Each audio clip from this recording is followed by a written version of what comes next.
Welcome to Season 2 of Red Sox Digest, the only show where pain, sarcasm, and false hope collide nightly, like a Masataka Yoshida ground out to second. We break down every loss, every meltdown, and the occasional win, with sarcasm, facts, and no front office spin. Subscribe today at RedSoxDigest.com, or keep wondering how a wildcard team spent an entire offseason avoiding power hitters. And now, here's the crew at Red Sox Digest.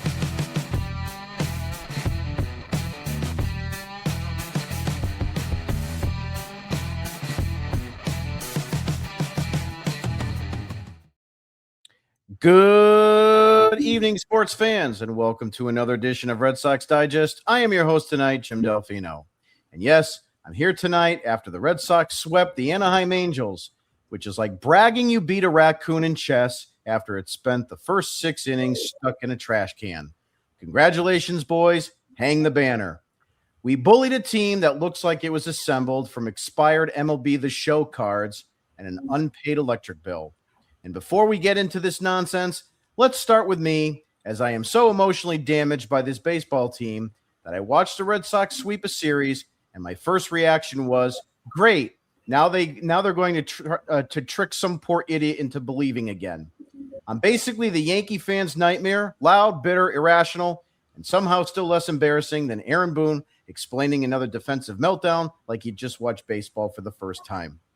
Joining me tonight is Nick Face, a man who hates losing so much he could watch the Red Sox win 8-1 and still challenge 3 strangers on X to a bare-knuckle debate over left-on-base percentage. Nick doesn't argue with fans. He performs public autopsies on them. He treats a bad baseball opinion like it kicked his dog. Joining me tonight is John Martinello, who watches this team with the face of a man realizing the rebuild is just Craig Breslow rearranging deck chairs on the Titanic with a spreadsheet and a reusable water bottle.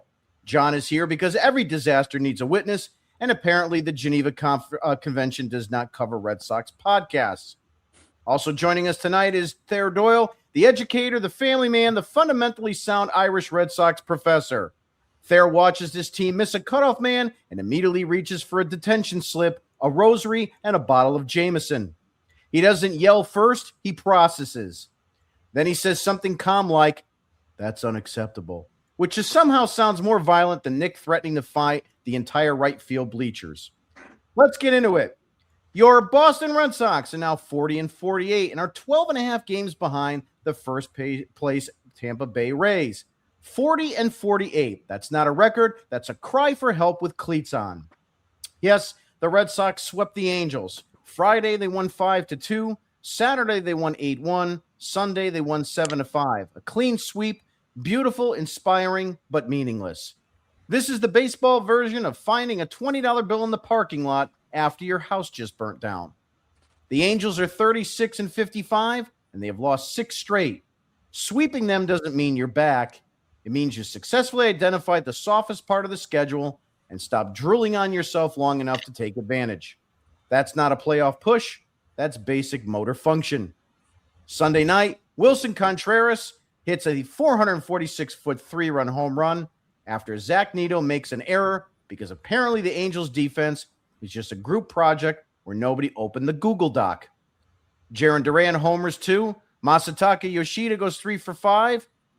Great. Wonderful. I'm friggin' thrilled. Somebody alert the duck boats because Red Sox beat a team whose pitching staff has the structural integrity of a wet napkin. And because this team can't win a meaningless game cleanly, Ranger Suárez leaves early with left adductor tightness. Because of course he does. The Red Sox get 3 wins, and immediately the baseball gods say, "That's enough happiness for you people," and pull a hamstring in the middle of the celebration. Aroldis Chapman gets his 18th save because nothing says stable organization like relying on a closer who makes every 9th inning feel like you're defusing a bomb while sitting in traffic on I-95. And now the front office is going to look at this and pretend it means something. We've won 8 out of 10. Yeah, against who? The Anaheim Angels. Teams that look like they're playing out the string before Labor Day. This is how the Red Sox get you. They don't become good. They just wait until the schedule hands them a few folding chairs, beats those chairs senseless, and then ownership starts leaking words like momentum and internal improvement. No, you need to stop it. This team is still last in the division. They're still under 500. They're still built like a group chat where nobody knows who's responsible for bringing snacks. They sweep the Angels, and suddenly we're supposed to act like this isn't the same team that spent 3 months making routine baseball look like advanced trigonometry. So tonight, we celebrate the sweep the only honest way, by laughing at it, mocking it, and refusing to be emotionally catfished by 3 wins against a team that looks like it should be legally required to wear hazard lights. I've said enough. It's time for the word of the day. And now it's time for Nick Face's Word of the Day! It's nice to kind of get back to a normal rhythm here. I know it's been a while. I said it off air a little bit before we came on, but this is one of our first shows that we have had a chance to do all together, and I think 3 or 4 weeks. So it's nice to be back into our original setting on getting our word of the days and our Martinello minutes and our third strikes and Tom from Quincy's segment and everything that we have too. My word of the night is actually numbers. The reason I want to go with that is because when Thayer and I did our show, what was it, about a week ago or of some sorts, and we went over the whole series recap of the Yankees, and I got into chatting a little bit about the upcoming schedule. And the upcoming schedule, at least in my eyes, looked like it was a cupcake, a layup, one of those that could put the Red Sox into a buyer's kind of market if they went on some sort of a streak. Thayer, I think what we said is about 9 out of 12 games. I think that's where I was at. Yeah, you were at 9. I think I was at 7. You were at 7. So far, let's dial it back to when it was the Nationals. So we took 1 game in that 3-game set. We took 3 games in that Angels series. So right now, you have 4 wins. I need 5 more. So that would mean the Red Sox would need to, in essence, sweep the White Sox tomorrow, Wednesday, and Thursday, and then take 2 of 3 from the New York Mets. I don't think that's going to happen. I don't think I'm going to hit 9. I think 7 or 8 looks a little bit more reasonable on that, and I think Thayer is going to win that little bet. No, it's not really a bet, but win that little duel right there, because I'm still left unsatisfied. I'm still left with a team that, congratulations, you took 4 games from the Yankees when their whole roster is a mess. You could not win more than 1 game against a sorry Nationals team because you fell on your face at home, and you can't win at home because your roster doesn't know how to win at home. And then you go on the road to the Angels, who are more pathetic than you. So, yeah, congrats. You took that. Should I be clapping and celebrating and having a party? Of course not. Does that mean I'm a miserable person? No, it does not. We have those people on Twitter who think Jim and I and others are the world's most negative jerks on earth. That is not the case. We want to win. We want to stop being a team that is just pure on pathetic. The White Sox are a team that is over 500, not by much, but a team that I feel is a little bit better than you. But I will say, at least on the Red Sox advantage, they are a much better road team than they are at home. The Road Sox. The Boston Red Sox are what they are. They're just built better that way, which means maybe they could take 2 of 3 from the White Sox. Maybe they could sweep. The problem is your roster is now being decimated by injuries because players aren't in athletic shape, some of them, or are brittle or broken boned or just can't stay healthy. Case in point, Ranger Suárez, who probably stocked up at Taco Bell before the game last night and got hurt. Sorry. Put the Chalupa down and get on the mound and be a better athlete. I mean, what can I say? No burritos for you, Ranger. So, yeah, he's out. Chalupa. That's what I want to call it for his nickname. I'm thrilled, guys, though, for Patrick Sandoval's debut. I've been waiting for this for 2 years. I just can't wait. I may even get an airline ticket to Chicago to go and sit there on Thursday afternoon and watch how pathetic he throws in his first major league start in over 2 years. Just can't wait. While we're at it, why don't we just bring Brian Bayo back up too? Just bring the whole crew. We'll have a parade. Just bring them all in. Careful what you wish for. Which leads me to my final point. You are starting to get to the point where you are not going to have enough ammunition to even survive a season if you somehow even take 9 of the next 12 or whatnot. You just don't. Conley Early's now down. Peyton Tolley looks like he's taxed. Jake Bennett. You really want to see what Jake Bennett does the second half? He's going to be on an innings limit. I mean, they don't have it. It's not even going to happen.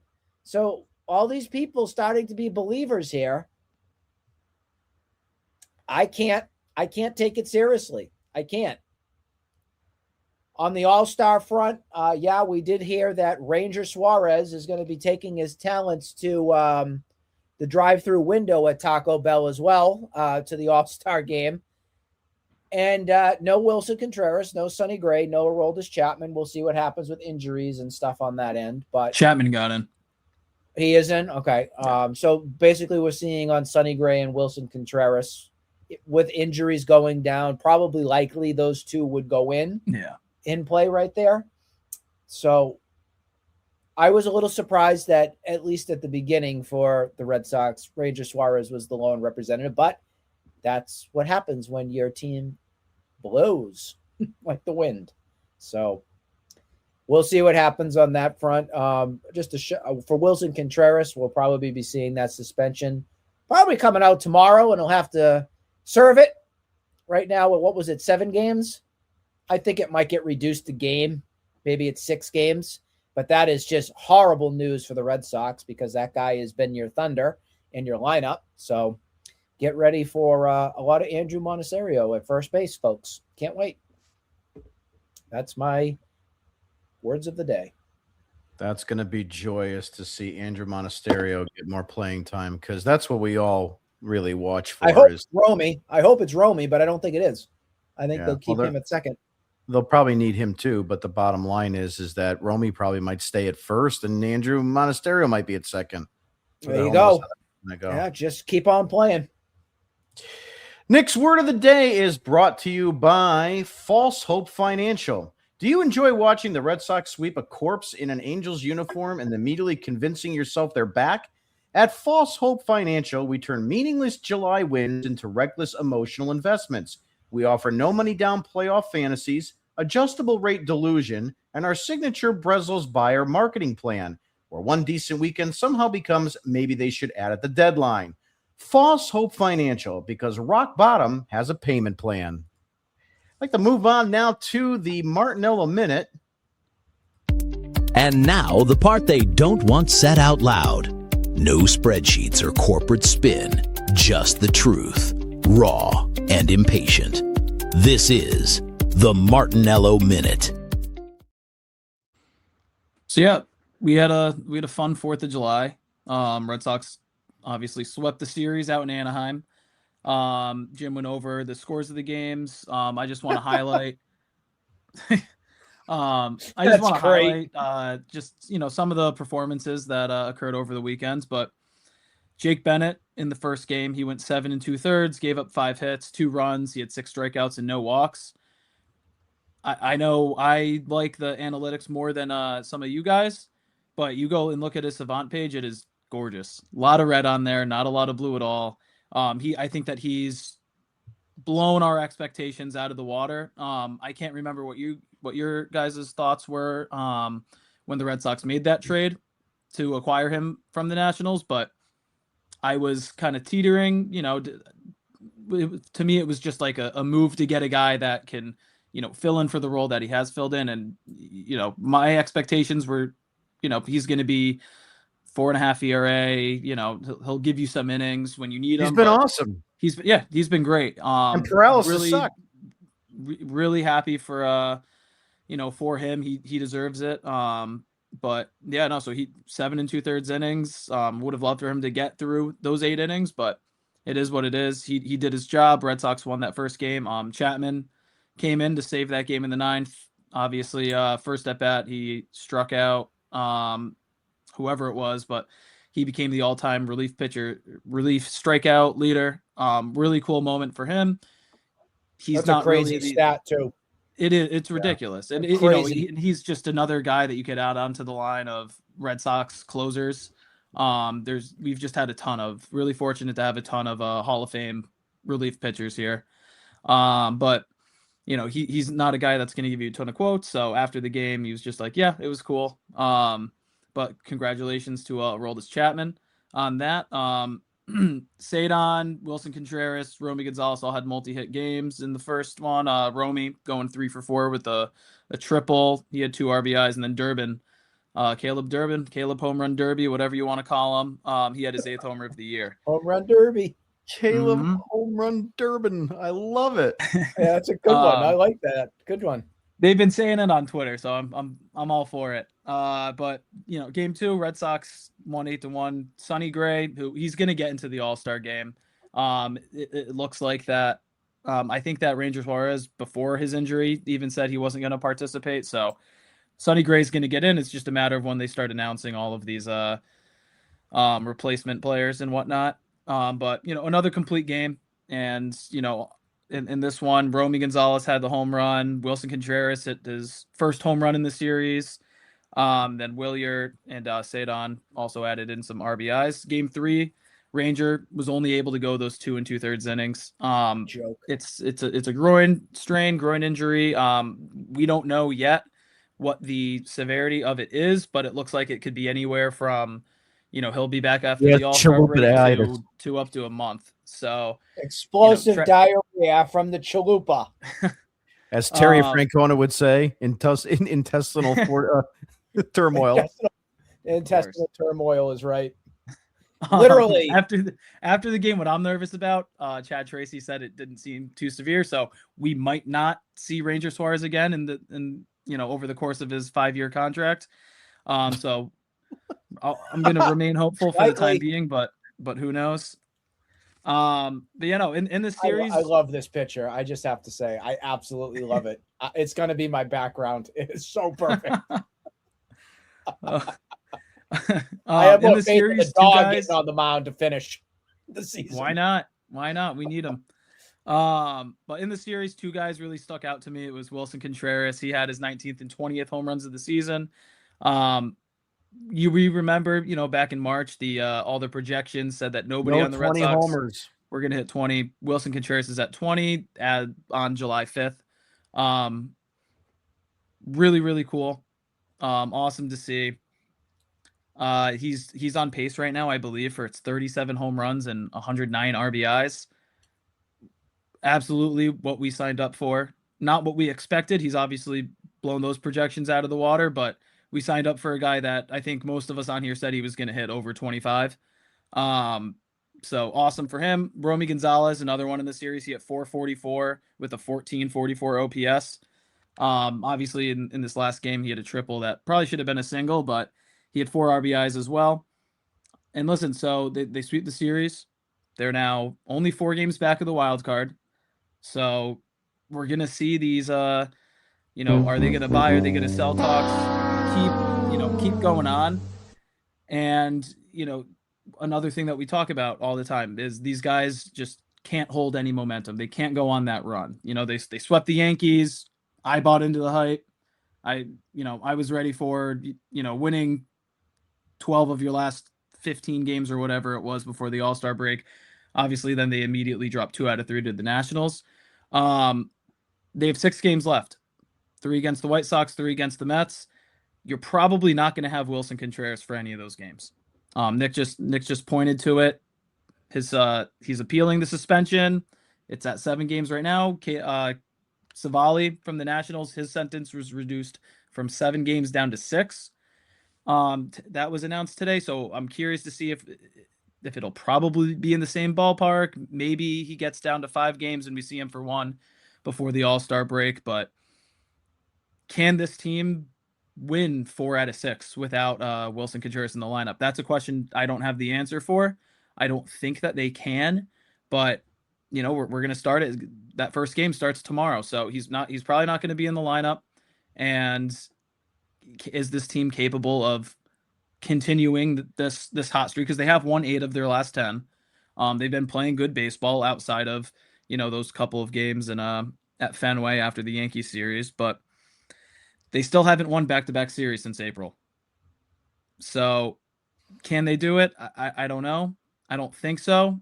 Of course, I'm rooting for them to win 2 series in a row. I'd love to make it 3 series in a row headed into the All-Star break. But we'll see what happens. Last thing I wanted to get to, Jarren Duran. In June, over 97 at-bats, he hit 144 with a 395 OPS. Across the entire league, that was by far the worst OPS. I think it was the worst OPS in June in Red Sox franchise history. Going to need to see more out of him. Obviously, in the series, he did all right. 7 at-bats, he hit 286. He had a 12-14 OPS thanks to that home run. But in June, he had 3 walks to 36 strikeouts. So far this month, he's already up to those 3 walks and 3 strikeouts. So, listen, it's a guy that's not going to get moved. I think that's been made pretty clear by the media and the writers that cover the Red Sox. He's going to be here for the rest of the season. We need Jarren Duran if this team is going to do anything. If they are going to make a playoff push, he's going to be, top 2 or 3 important guys in the lineup that are going to make that happen or make that not happen. So if we get the May version of Jarren Duran that was slightly above league average, wins are going to keep stacking up. If he's the Jarren Duran that we just saw in June, these guys are going to finish with under 70 wins. So all in all, great series. You beat a team that you absolutely should beat 3 out of 3 times. Now they got to see if they are immune for at least one series of riding some momentum. Yeah, a lot to unpack there. Bottom line with Jarren Duran, you can't have an OPS under 400 as a leadoff hitter. You can't do it. What's his on-base percentage in June? Do you have that? Yeah, it was. You want to guess? 230. 199. Nope. 168. Right. Oh, God. Boy. Good Lord. That's just absolutely brutal. Just another thing that John touched upon. I'll bring that up here. Top 10 all-time strikeout leaders as relief pitchers. Of course, Aroldis Chapman now has the lead over Hoyt Wilhelm. Rich Gossage is in 3rd place. Craig Kimbrell has a chance to take over the 3rd spot, I think, this year. Kenley Jansen, him and Kimbrell could be going back-to-back because they're obviously still active. Lee Smith is 6th. Billy Wagner, Raleigh Fingers, Dave Robertson, and Jesse Orozco. Interesting, 3 of these guys are still active, so there's a very good chance that you are looking at the top 3 in Chapman, Kimbrell, and Jansen over the long term. The interesting thing is that all of them are getting up there in age, so we don't know how many more they're going to contribute to in terms of seasons and innings pitched, but you got to figure probably maybe 1 or 2 seasons left for each one of these guys. But it's probably going to be those 3 guys at the top of that list by the end of maybe next year or something like that. Maybe even the end of this year. I don't know, depending how it goes, but definitely next year. So we'll see how that goes. But the Martinello Minute is brought to you by Deadline Delusion Depot. Do you think sweeping the Angels means the Red Sox should buy at the trade deadline?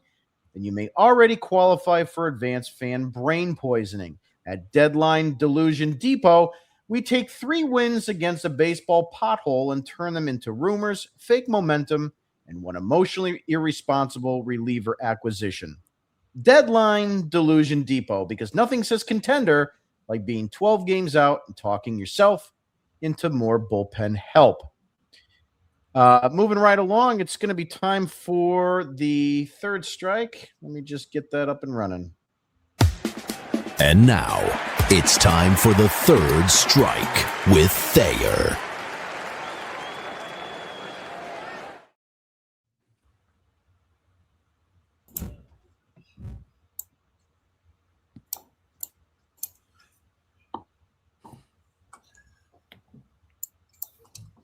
Oh, it froze on me. Oh, you are? I thought you were playing around. I just thought he was clicking the mute button. We can hear you. Now you're muted. All right, Thayer's taking a nap. Can you hear me now? You're out. Yeah. We can hear you. You're like in a frozen state of mind. So just like the Red Sox, they're playing well, I guess you can say. They've won 2 series with sweeps, and what do we get in return? We have injured pitchers. We have our best hitter who's going to go out on a suspension. We won't see him for over 2 weeks. John was talking about how well he's been doing. Absolutely. But we all know baseball is timing, and what's going to happen to Contreras after 2 weeks of being, suspended and not playing during the All-Star break. Nothing good is going to come of that. The worst case scenario for this team is that we have won so many games. I guess you can call it that, given the fact that we never win anything. And now everyone is getting excited, and Breslow thinks he's going to have something to do, and they're going to make a stupid trade at the deadline. They're not going to sell the players they're supposed to be selling. They're going to do something that's going to cost them. And unfortunately, even when we lose, we can't lose properly. And when we win, we lose. It's just this season has been an absolute disaster in all senses of the word, and it's just going to continue to be so.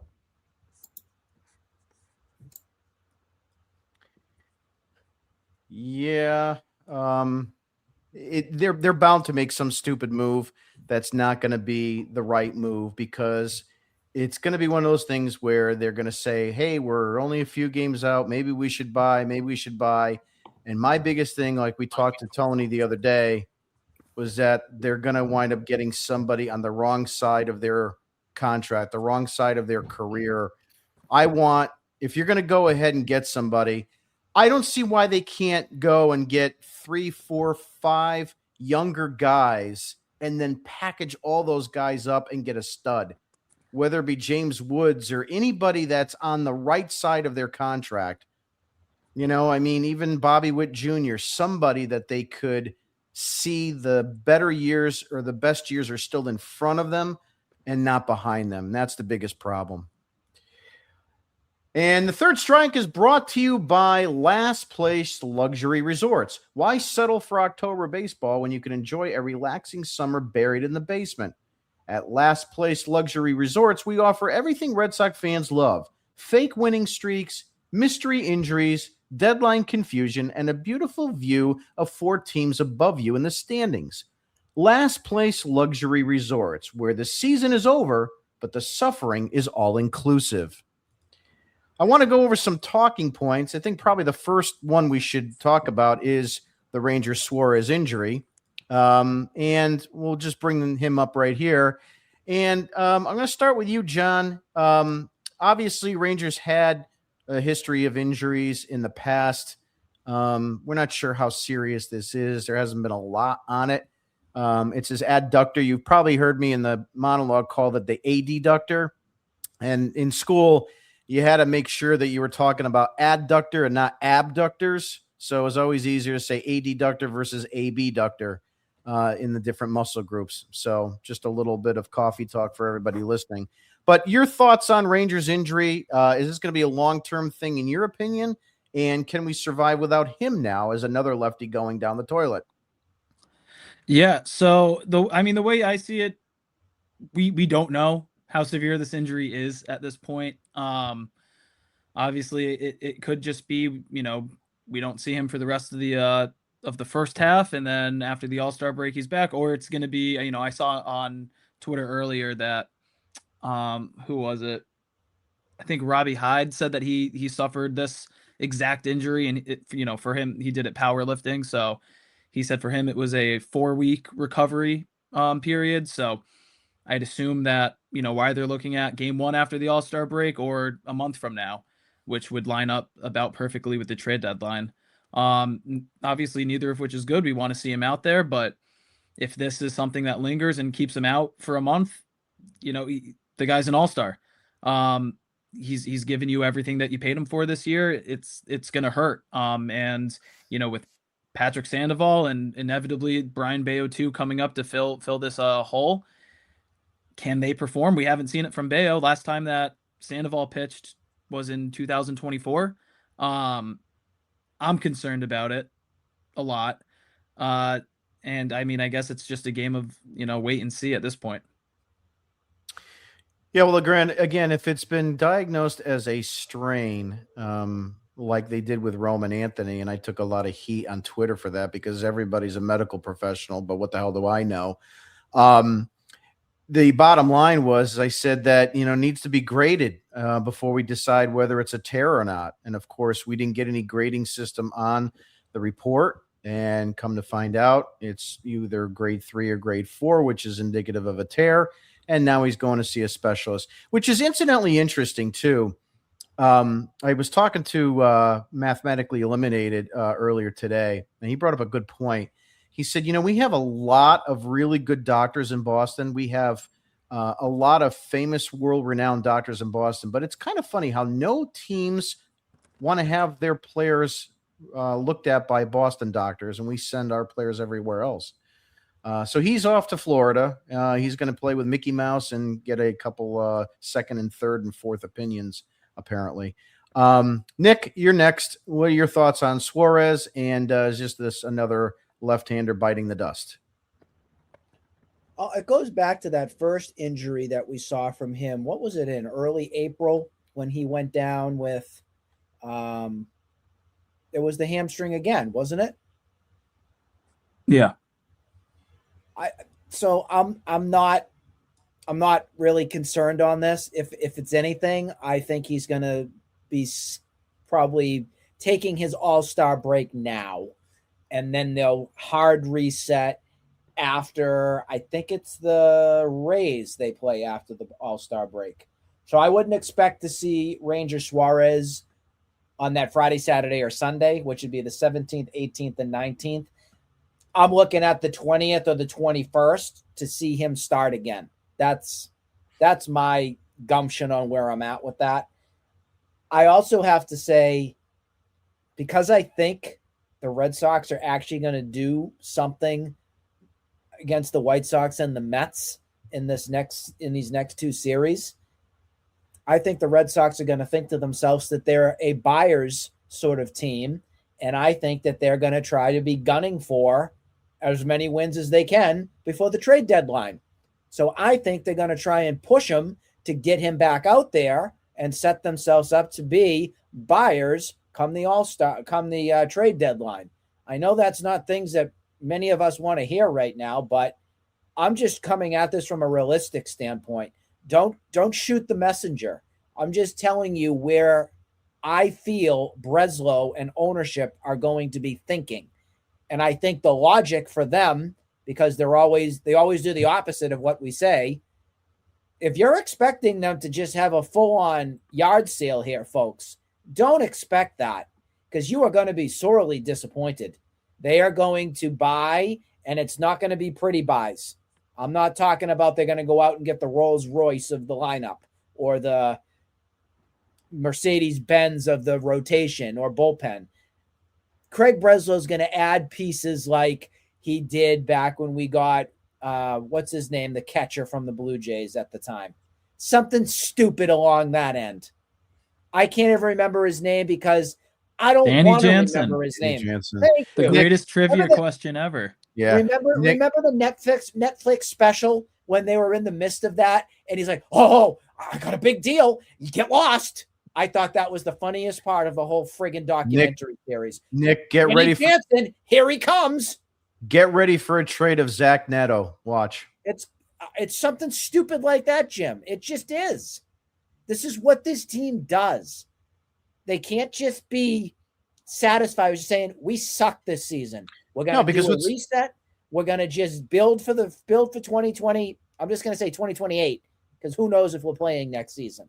They're not going to do that because the rest of the league sucks and you're starting to catch wind, kind of like what they did again last season.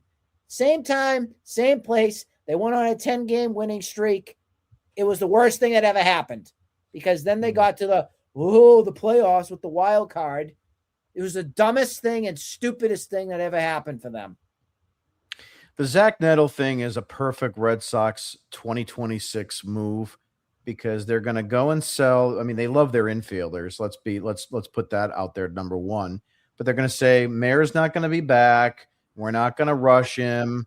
We're probably going to hear some kind of setback with Story on all this. We're probably due for a Durbin injury. I mean, so this is what you're going to get.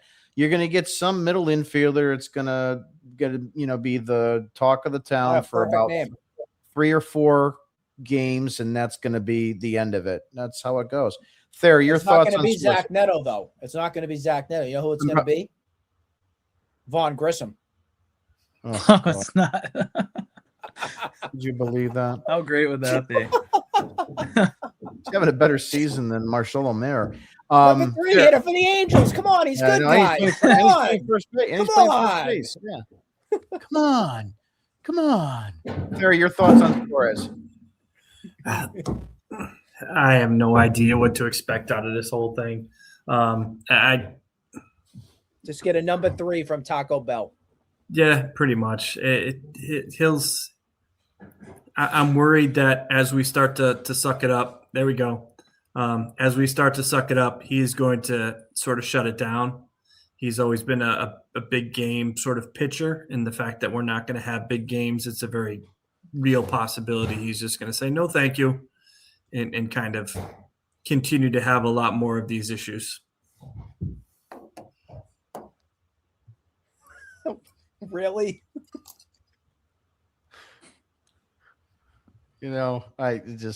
there's not much. You guys remember Mr. Rogers' Neighborhood? Do you remember that make-believe neighborhood of make-believe? I don't know, Thayer. You look like Lady Elaine tonight to me when she would flip up the neighborhood with her boomerang. We just need to boomerang you. I just don't have the mole. No. You don't look like an evil witch. It's funny when you really stop and think of a show like that because it's like, here you are as a young child and you're like, who the hell would not be afraid of that thing? There she is. Toots. What's boomerang? What's the name of that doll that's like, in Key West that's like everybody's afraid of, that like moves on its own and stuff like that, and like people have tried to like take it and they've suffered like injuries and deaths and shit.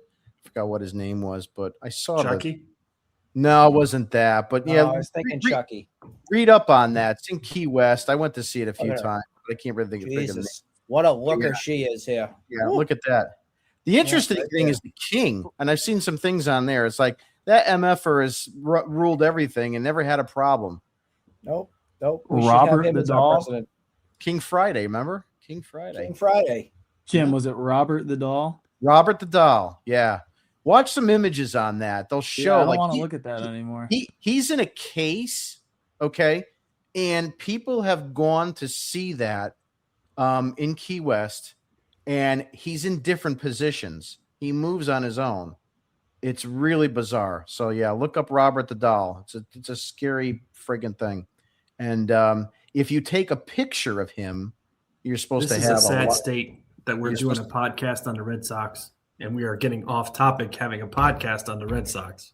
I'd rather talk about the neighborhood of make-believe radio show. Because that's what Craig Breslow believes in, the neighborhood of make-believe, where everything comes true. Yeah. Moving right along. Trolley ride too many times. Moving right along, we have another Sandoval alert. Oh, good. Every so many years you need another Sandoval. And so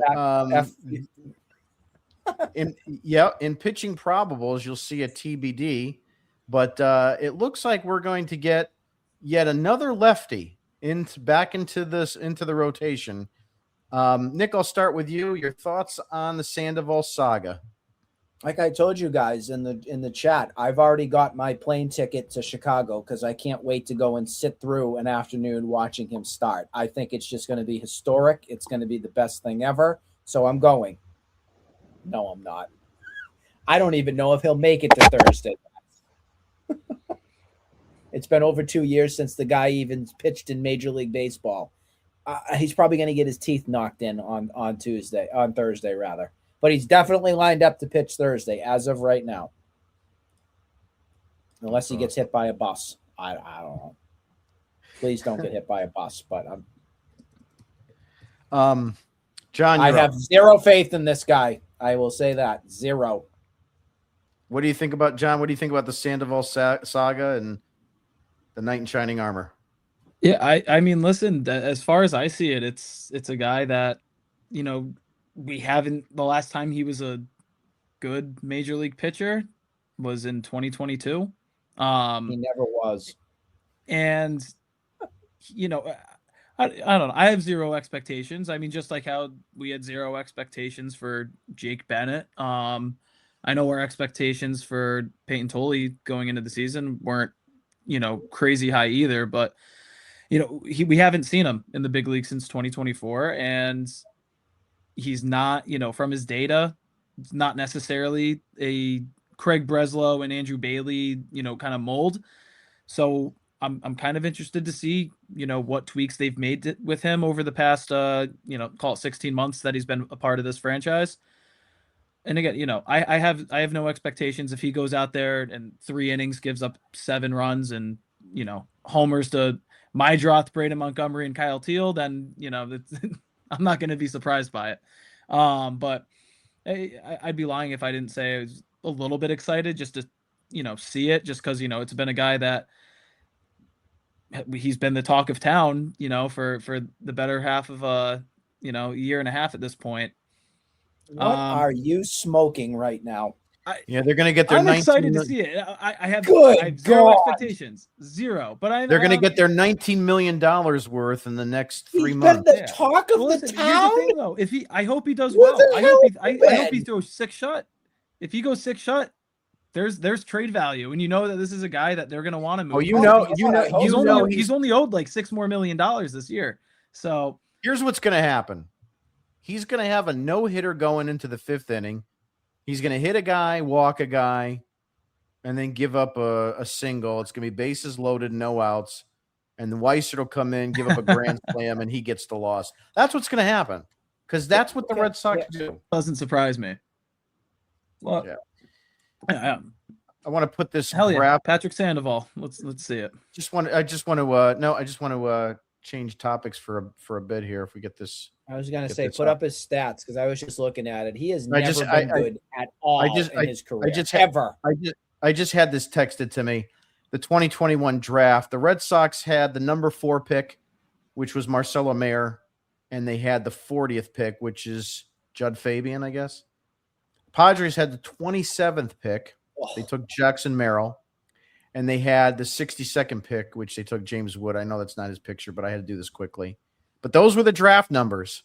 So great drafting on the Boston Red Sox, as always. You know what Judd rhymes with? You know what Judd rhymes with? Dud. Dud.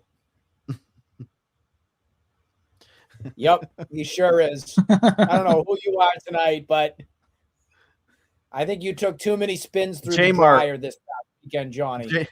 J Mart's been smoking something. Now, Thayer had to go. He was having some technical difficulties, so he went on assignment. So that's how that goes. So moving right along to pitching probables. I don't know why John's not on there all the time. So the Red Sox are going to be seeing the White Sox in what's it now called? Rate Field. It's not Guaranteed Rate Field anymore. That was a stupid name anyway. But I like it when it was Comiskey Park and the new Comiskey Park. But this is then it was US Cellular, I think, for a while, right? Yeah, US Cellular Field. Yeah, it's just getting stupid. But in the event, tomorrow at 7:40 p.m. on Nesson will be Peyton Tolley against Schultz.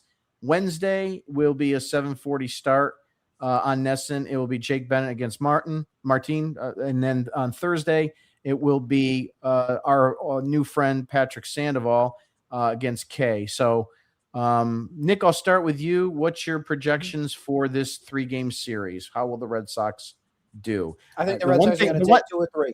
The one of the things you can say is the Sox are going to win. Yeah, I'm going to go with the Red Sox, though, on my end. I actually am. I'm going to be an optimistic one tonight. So all you people that say he's so negative, Nick's so negative, he sucks. I think the Red Sox will win 2 games out of 3. Does anybody want to take a wild guess on which game I don't think they're going to win? The TBD game. I don't mean to rag on you. I don't mean to rag on you, but yeah, the TBD. I have more faith in TBD than PS. PS TBD is better. John, who do you see? Yeah, I have 1 out of 3. I think that they'll win that Jake Bennett start. I think they lose tomorrow. I think that they lose in a low-scoring game, 3-1. You know, typically how the Red Sox have lost all year. And then the Patrick Sandoval game, hopefully it's an entertaining game. But I have 0 expectations for him. I hope he does great. I hope he ups his trade value. I'm excited to see him finally pitch in a Red Sox uniform, but inevitably, I think the Red Sox drop the series as they do every series they play after winning one. So maybe Patrick Sandoval will punch me in my face. Maybe. Punch you in your Nick face? I'm going to go with 2 out of 3. The Sox are going to win 2 out of 3. Love that. Yep. It's a good one, Jim. Mm-hmm. The Sox are going to win 2 out of 3. You're going to wear your red ones or your white ones or your black ones this week. Now, if you analyze that statement, if they sweep, the Sox still won 2 out of 3. That is true. If they win 1, that means the other Sox won 2 out of 3. So I'm just going with the Sox are going to win 2 out of 3. It's the safest bet on that. Yep. I wonder if there's a line on Vegas for that. Maybe there is. Let's get this off of here. Maybe she can help us out. All right. Moving right along. It's time. Before we go into comments, Thursday. Before we go into comments, I want to talk. I've got a piece of take for everybody. So the All-Star game is next Tuesday, right? So we have 3 against Chicago, 3 against the Mets. The Mets game is a 1:40 start. We should be probably on the air that evening. Between Monday and Wednesday, we'll call it Sunday night to Wednesday, because we know Craig Breslow can do trades on Sundays, hence Rafael Devers, right? Oh, yeah. If Aroldis Chapman gets traded Sunday night or Monday morning, does he still enter the All-Star game as a Red Sox? John? I'd assume no, right? Like, if he gets, I'd say even if he gets, what would be interesting is if he gets traded, 45 minutes before the game starts, the All-Star game. I'd assume it's just whatever, once game time starts, whatever team he is with, that's the jersey he'll be wearing. What would be interesting though is, if once the All-Star break does start, if he were to get traded to a National League team, is he then a National League All-Star or is he an American League All-Star? I don't think that he'll get moved, especially if the Red Sox, get at least 4 wins out of these last 2 series. So yeah, I don't know. I'd have to search up what uniform he would be wearing if that were to happen. The reason why I bring this up too is because obviously we talked about Danny Jansen today, and that was kind of a unique unicorn situation. There's another one that I want to bring up, and you guys are a little bit too young, but in 1990, in the 80s and stuff, the St. Louis Cardinals had a tandem of Ozzie Smith, Willie McGee, Vince Coleman, Tommy Herr, a lot of good guys. Well, Willie McGee was traded during the 1990 season from the St. Louis Cardinals to the Oakland Athletics. At the time he was traded, he was leading the league in batting average at .335, and he wound up winning the National League batting title because no one could overtake his .335 batting average, even though he spent half the season in the American League with the Athletics. So just kind of a really unicorn discussion there. Nick, how about you? What do you think on Chapman? Is he, if he gets traded, is he go in as a Red Sox in the All-Star game, or is he with his new team? How does that all work? He is with his new team. That's how she rides in Major League Baseball. It's but the team that you are traded to is the team that you would be your all-star with. So if he was the Red Sox representative, it ain't happening anymore. He'd be the other team's representative. So for example, say the Pittsburgh Pirates traded for him and the Red Sox had him as the all-star. Well, he's a Pittsburgh Pirate all-star now. Let me ask you this question. I'll throw a wrench into it. If the Red Sox don't announce another all-star to replace Suárez, and we know that they will, but if they don't, and then Aroldis Chapman is your lone representative and gets traded, the Red Sox would then have no all-star representatives. Is that even a rule? Because they have to have at least one player from every team. They would have to have one, but unfortunately the trade happened, so that player is no longer a part of that organization. They would be a part of the other team. So in essence, there would be no representatives from the Red Sox. Interesting thing to ponder as we move along. Yeah. Pretty pathetic how it would run. But yeah, that would mean that no team would have the Red Sox would not have an all-star at that point. Moving right along to comments. You guys can think that one through because that'll definitely hurt your brain. Daniel says Roman Garoppolo strikes again. Yep, that's exactly it. That guy is made of glass. White Jim, Sox. how about you? Did you tell people what you texted me this morning about it? About the reason why they got him out of here? Because it's true. Oh yeah.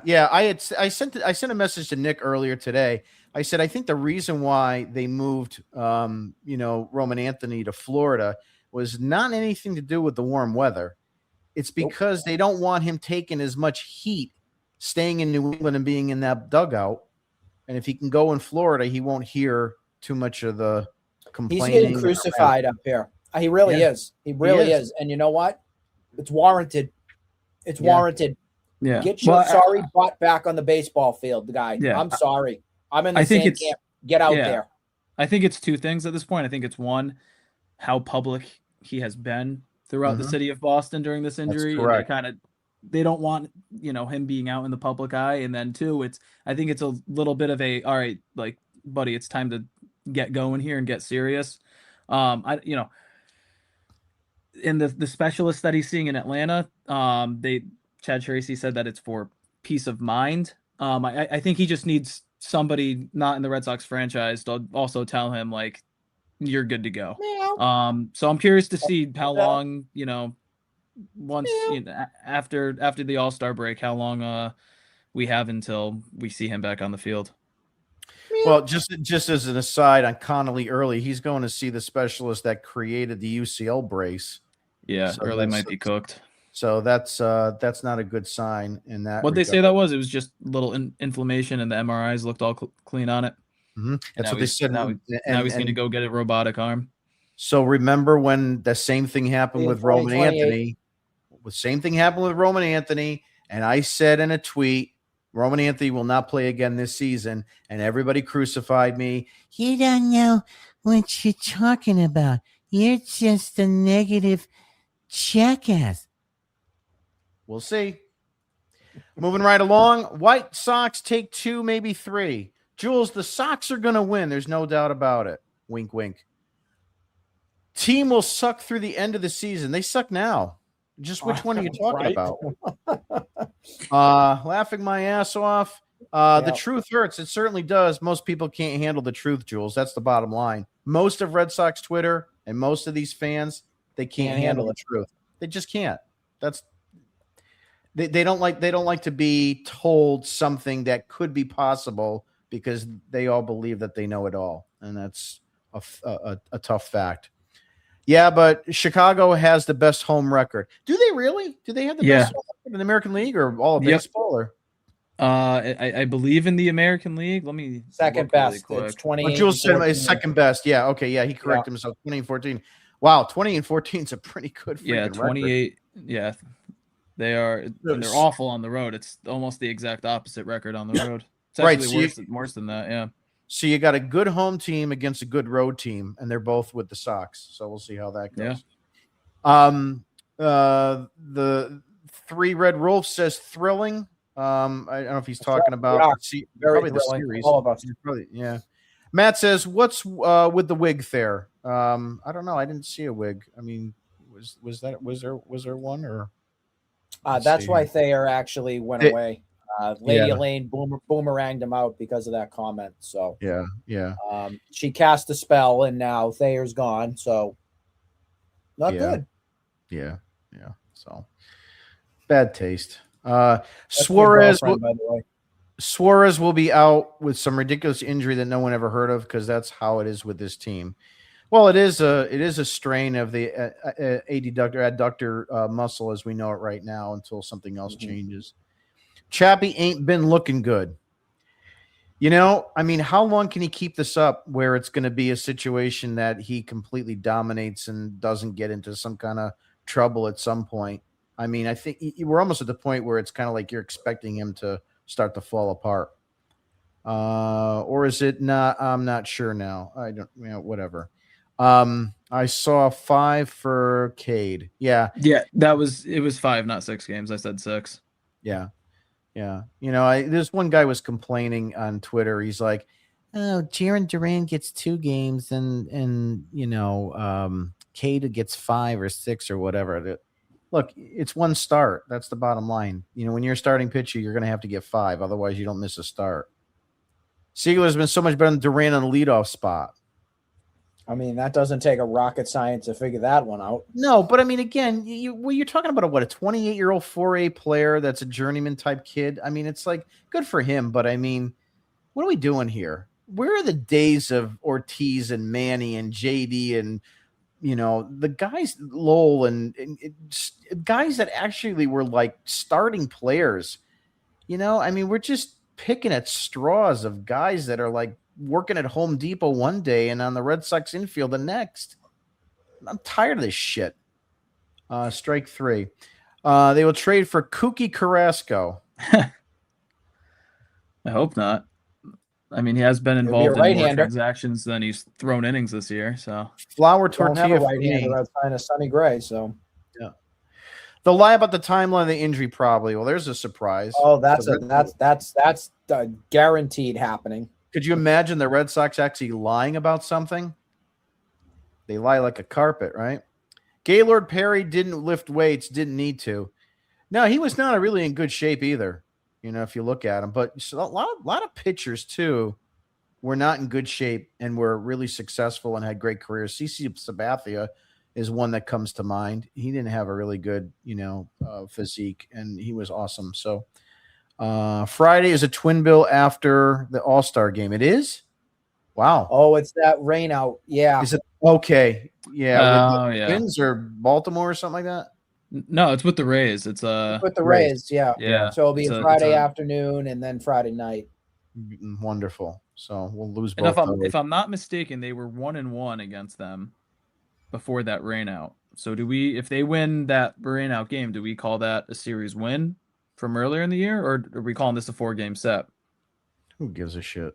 It means a lot. I would say, John, it would be split. I mean, I guess if there's some kind of bet on DraftKings, then it matters. If not, then the hell with it. By the way, Monasterio is dog crap too, so we'll see how he plays out. Face thinking like Brez hazardous to your health. I'm well aware, but I have to think like that because Neto is good. Realistic. I think. I mean, he's batting 231 with 19 home runs. I'm a big fan of Neto. You are or you're not, John? I do. I like him. Yeah. I don't know. I mean, It's better than Marcelo Mayer, if you want my opinion. It's better than Monasterio. It's better than Chi. Who's playing short now? Wang Chi Mi? I'm not going to try his first name, but Chang is his last name. Well, we always he's been good defensively. The guy's just I wouldn't even classify him as a quadruple A bat. This is what the second Chang. This is the second Chang we've had at short in the last 5 years. Yoshida's cousin. Yeah. It's Matt. Is Matt's available again? Steve Matz. What are we going to trade for him though? Something too big? That's the problem. I liked him. I have to say, out of yeah, was great. I liked him. I wanted him back. Can Story freaking retire, please? Sure, if they pay him. You know, that's the thing. This is where I got that from before. Thanks again, mathematically eliminated. Annabelle. Yeah, no, it was actually Robert the Doll. It's Mr. Robinson's Neighborhood per Saturday Night Live. Eddie, yeah, I remember that. That was awesome. That was a good parody. Mr. Robinson's Neighborhood. That was great stuff. Boys and girls. Eddie was the best. I liked when he did what's his face? Buckwheat. Buckwheat sings. Wookin' Punub and all the wrong places. Is that stuff legit with the doll? Yeah, Matt, it is. Look it up. Robert the Doll, Key West, Florida. I went and saw that a couple times. It's a little freaky. Sandoval has never been a good pitcher. Pablo Sandoval? How are you excited? John, how are you excited about Sandoval? Listen, I could say it was raining today in Connecticut and mathematically eliminated will go against me on it. This dude hates me, which it's fine. It's cool. I enjoy the interaction every day. We might be driving together to Boston. I talked to him on the phone often. He doesn't hate you. He likes you a lot. Jim's burner. Jim's burner. It's not. Because he was on Nick, he was on our space when we did it on Twitter. You heard from him. I know. But that was your wife on the other end. If she talks like him, then I got bigger problems. Matt says, don't bring Bayo back up. Sorry, man. That's guaranteed happening, guys. So it's gonna happen. Rate field. Watch Bayo be fixed too. Watch. Schultz and Martin are nasty. We'll see what happens. Jules says, Nick, you fell for it. 2 wins, not going to happen. Sure it is. The Sox are going to win 2 games. I'm telling you.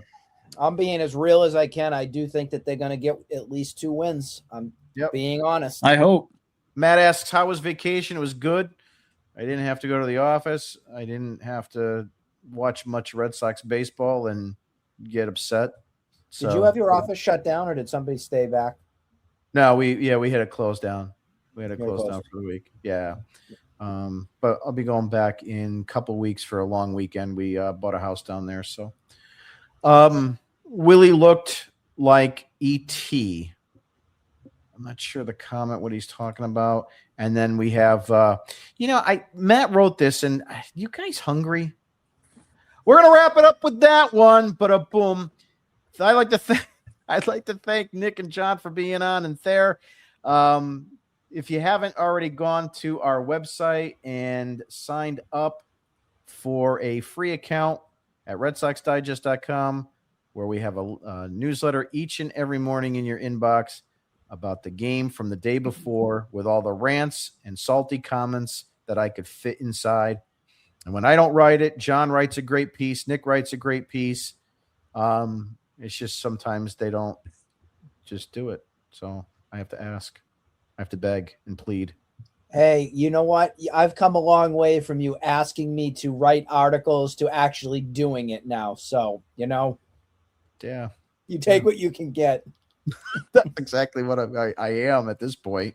I'm telling you, it's a lot to run this show. It is a lot. I completely agree. Especially when hosting, I learned quite a bit with how much prep work and graphics and time and all it is to take. So, yes, I completely get it. And yes. We've come hard work. We've come a long way from just you and me, Nick, when we first started out this show. Yes, we have. Yep. And there's a lot of back end stuff that folks don't understand how timely it takes to put a good production together. Yeah, it could take me from start to finish, and then putting everything on. It's a couple hours. So, but John will inherit all that at some point. That's right. Have a good night, everybody. We will see you, Thursday? Thursday night. Thursday Thursday. Take care. with special guest Patrick Sandoval.